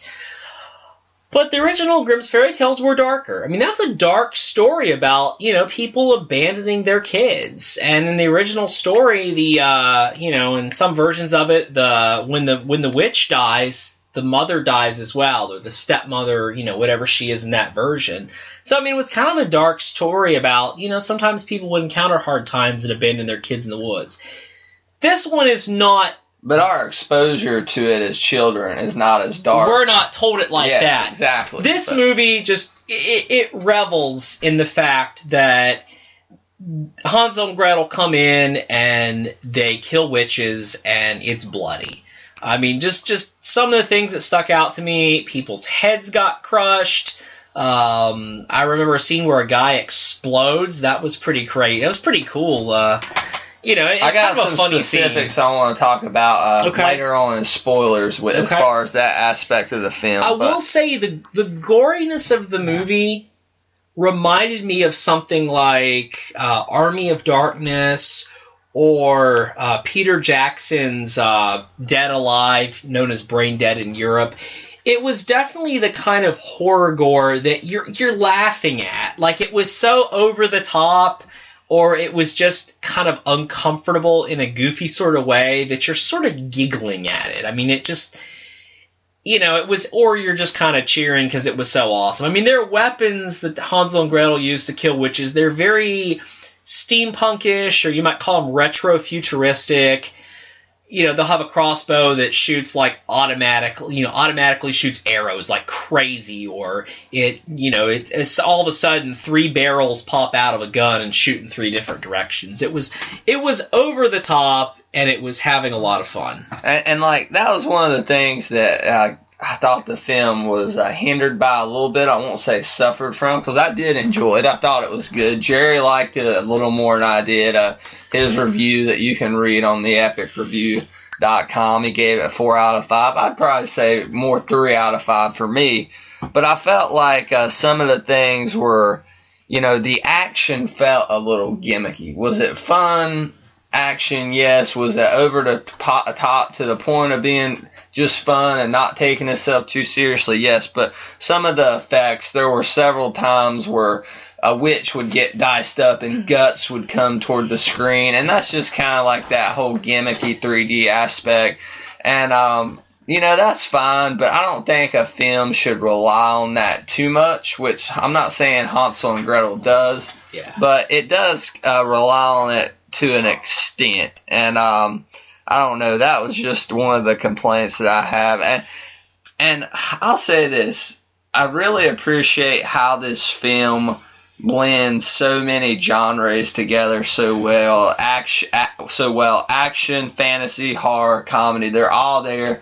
They're all blended together really well. But that being said, I don't know if there's really a lot more to this film other than Hansel and Gretel kicking ass for a short runtime of around an hour and a half. Yeah, it was a pretty short movie. I think you're right. I don't think there is a lot to the movie, but not every movie's teaching you a life lesson and making you leave the movie a better person. This movie was very much entertainment. I mean, it's very much entertainment. Yeah, a couple times, you got creeped out a couple times maybe, couple times you laughed. A lot of the time you're sort of, I don't know, you're not literally high-fiving, but you're definitely, high-fiving Hansel and Gretel in spirit when they're taking out witches. I mean, it was purely entertainment, and I think a lot of people were just asking way too much of this movie. And you bring up asking way too much of this movie. The funny thing is, critics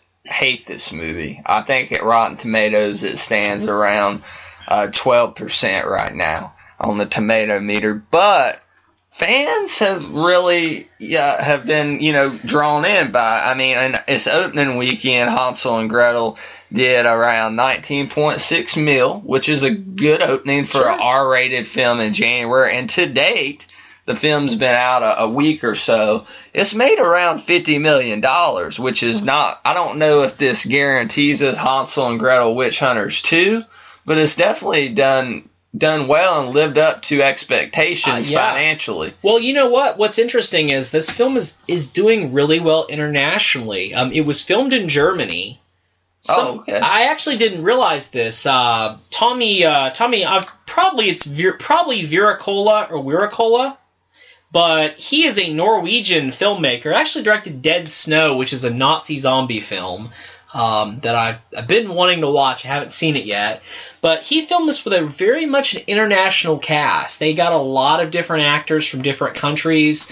It's doing really well in Russia. I think this movie's been a huge hit in Russia. Filmed completely in Germany. He wanted to be out of sound stages, so they really filmed a lot of this in actual sets and, out in the woods and stuff. And those outdoor scenes are beautiful. Oh, They're I mean, it really captures that sort of mystical, timeless, dark fairy tale vibe that they were going for. And while those shots are beautiful, I don't know if it bodes well when you mix a gimmicky 3D shot and you're kind of jumping from these beautiful on-set, on-location shots in Germany to a green screen scene where there's guts flying at you. So I don't know if that mixes all that well. I don't know. I mean, it wasn't that jarring to me. There was once or twice where I could see that would have been a 3D shot. But I just did not find it as jarring as you apparently did. I didn't find it jarring. It was noticeable. How about that, Mr. Reed? It was noticeable to me. Maybe. So, interesting fact, this film had two former Bond, I don't know if you'll say Bond girls. Yeah, I mean, they're Bond girls. There's not really a big definition for Bond girl. They were girls in James Bond movies. Famke Janssen, who is in there, who a lot of people probably remember from... Famke Janssen. Famke, yeah. Okay. Probably remember from the X-Men series as Jean Grey, was actually Xenia on the Top in the 1995... Yeah, Xenia on the Top is how she says it. I thought pronouncing Famke was hard. I know. She was in, GoldenEye, the 1995 James Bond movie with Pierce Brosnan in it. So a lot of people probably remember that character from the video game, the 1997 video game GoldenEye 007 on Nintendo 64. So she was a former Bond girl. And Gemma Arterton was actually Agent Strawberry Fields. The beautiful Strawberry Yes, Fields. in Quantum of Solace, who was a much more interesting Bond girl for the short period of time that she appeared than the other girl in Quantum of Solace, who completely escapes me right now. I mean, that's how memorable she was. Yeah, that's how memorable she was. I think I watched that movie and I thought, oh man, Strawberry Fields was so much cooler than that other girl who was in the movie for a little while. So Jerry Reed, let's just go ahead and get into spoilers for Hansel and Gretel. Spoiler mode. All right, so spoilers for Hansel and Gretel Witch Hunters starting now.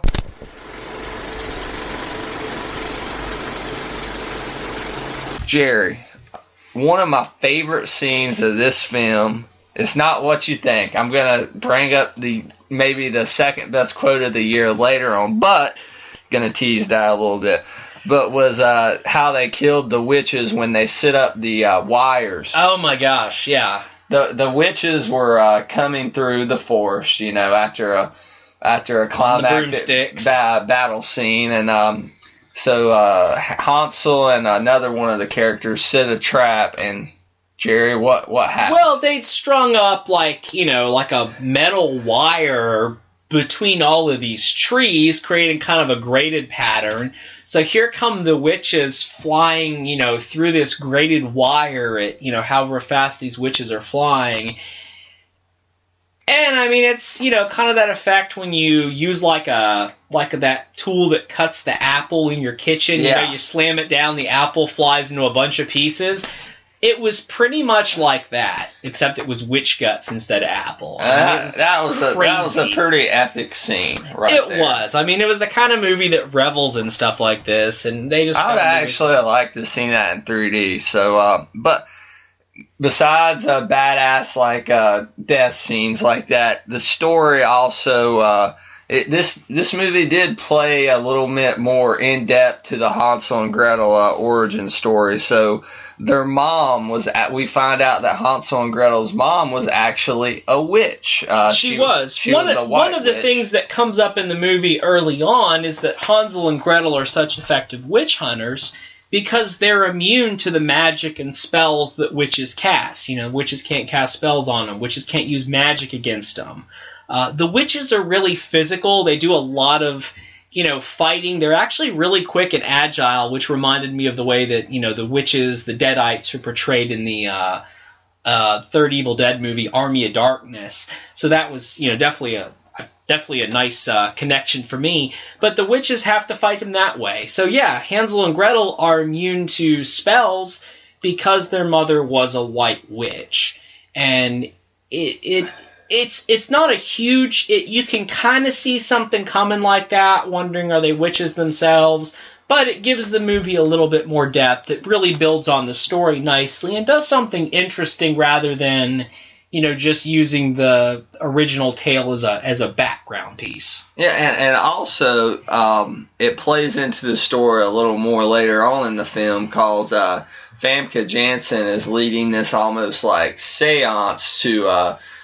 kind of make the witches immune to fire. Yeah. And in order to do that, she needs the heart of a white witch, which, Gretel has the heart of her mother, I guess you could say. She does. So they need that to complete this seance to become immune to fire. It's like some kind of a moon spell on a blood moon. And it only comes around so many every 1,000 years. It hadn't happened since Hansel and Gretel were children, which is the reason... So not 1,000 years, excuse me. Yeah, they were happened, maybe 30, maybe 20 years. Yeah. 25, 28. They explain it's the reason why Hansel and Gretel were sent away into the woods, because the parents were trying to protect them from not only the townspeople wanting to burn, their Hansel and Gretel's mother for being a witch, but also she wanted them to get hidden somewhere so that Famke Janssen's character did not come and steal their heart to use for her ritual.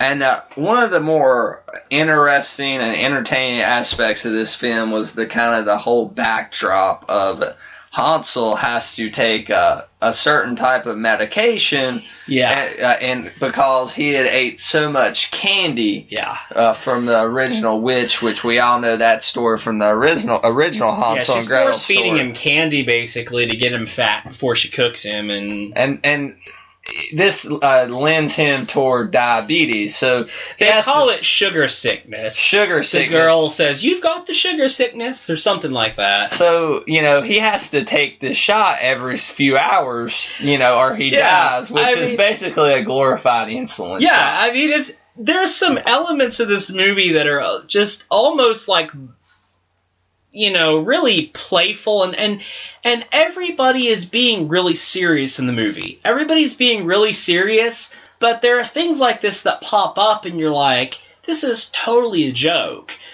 There's a part where, all these kids are missing in this town, and there's a guy selling bottles of milk, and there's like these just drawn pictures of kids on the bottle. It's the origin of the milk. Yeah, like the kid in the milk carton. And they just got them on these old bottles of milk, like a picture of a kid slapped on there, drawn.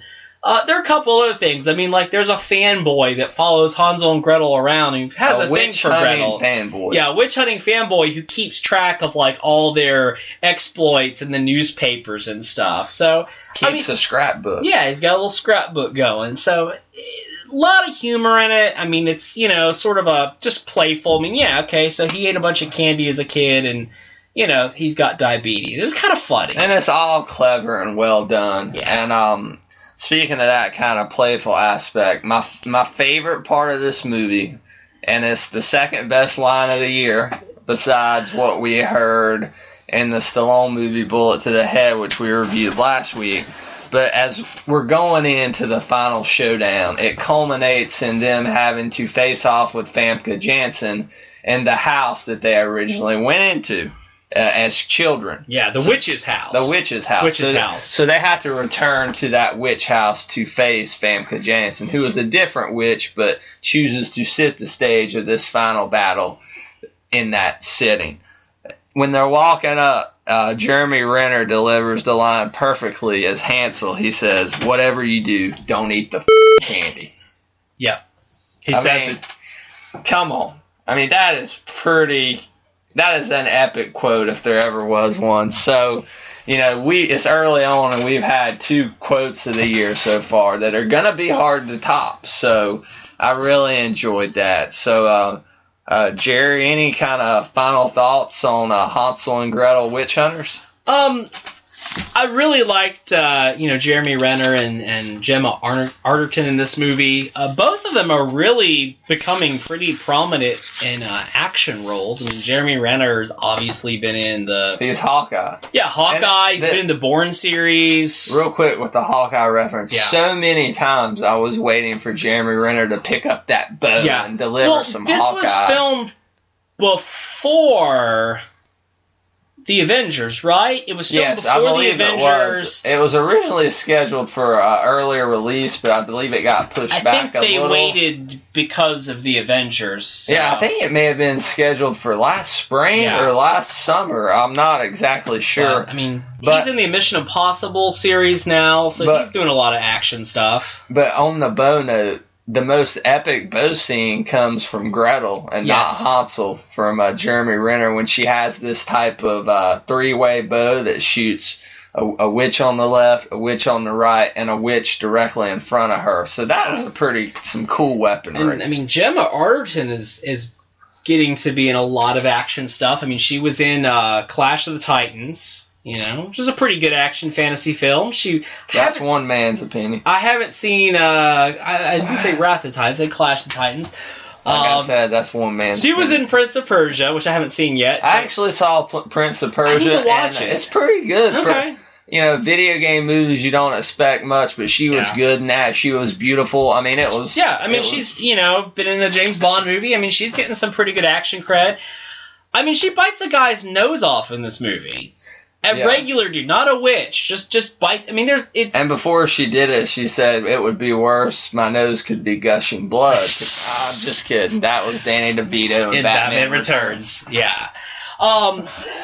Some great action scenes. Really good. I mean, costume designs, especially the way the witches were designed. At the end, when Brad was talking about the scene where all the witches are getting together to cause this spell that's going to make them immune to fire, which I think it's like witch kryptonite.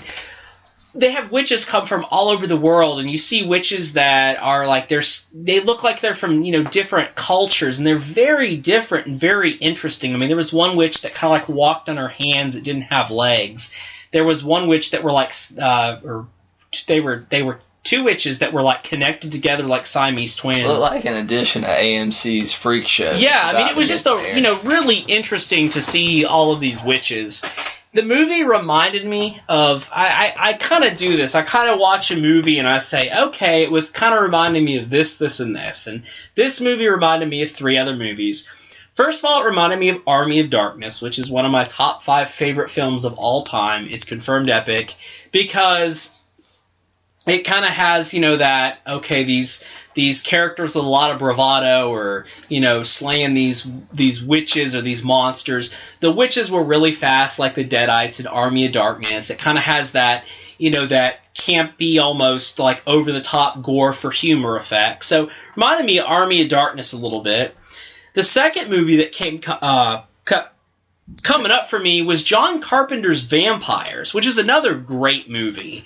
Even the plot is similar. In John Carpenter's Vampires, this lead vampire is trying to find this ancient black crucifix that'll let all vampires be able to walk outside during the day.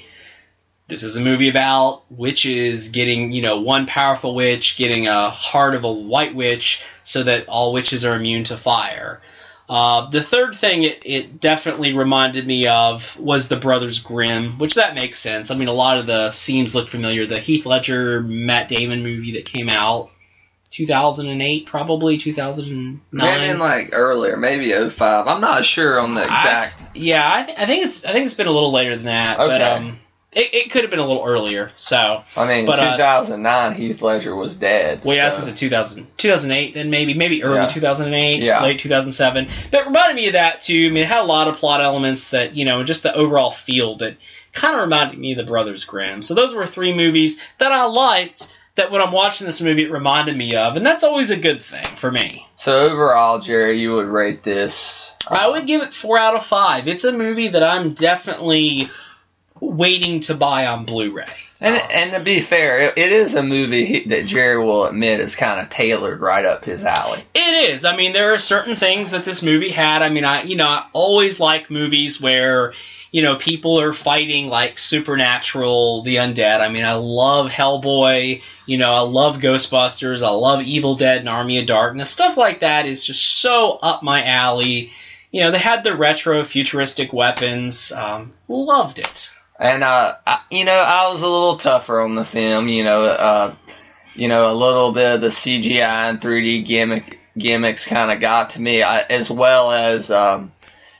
I'll have to say, though, that a lot of the stuff I really enjoyed. The action and all that was great. The filming on location, on set in Germany was all done well, regardless if it didn't blend well with the CGI backdrops that were, in my opinion, overused. And I have to say, at its heart, it's a movie about witches kicking ass, which is good. No, Excuse me.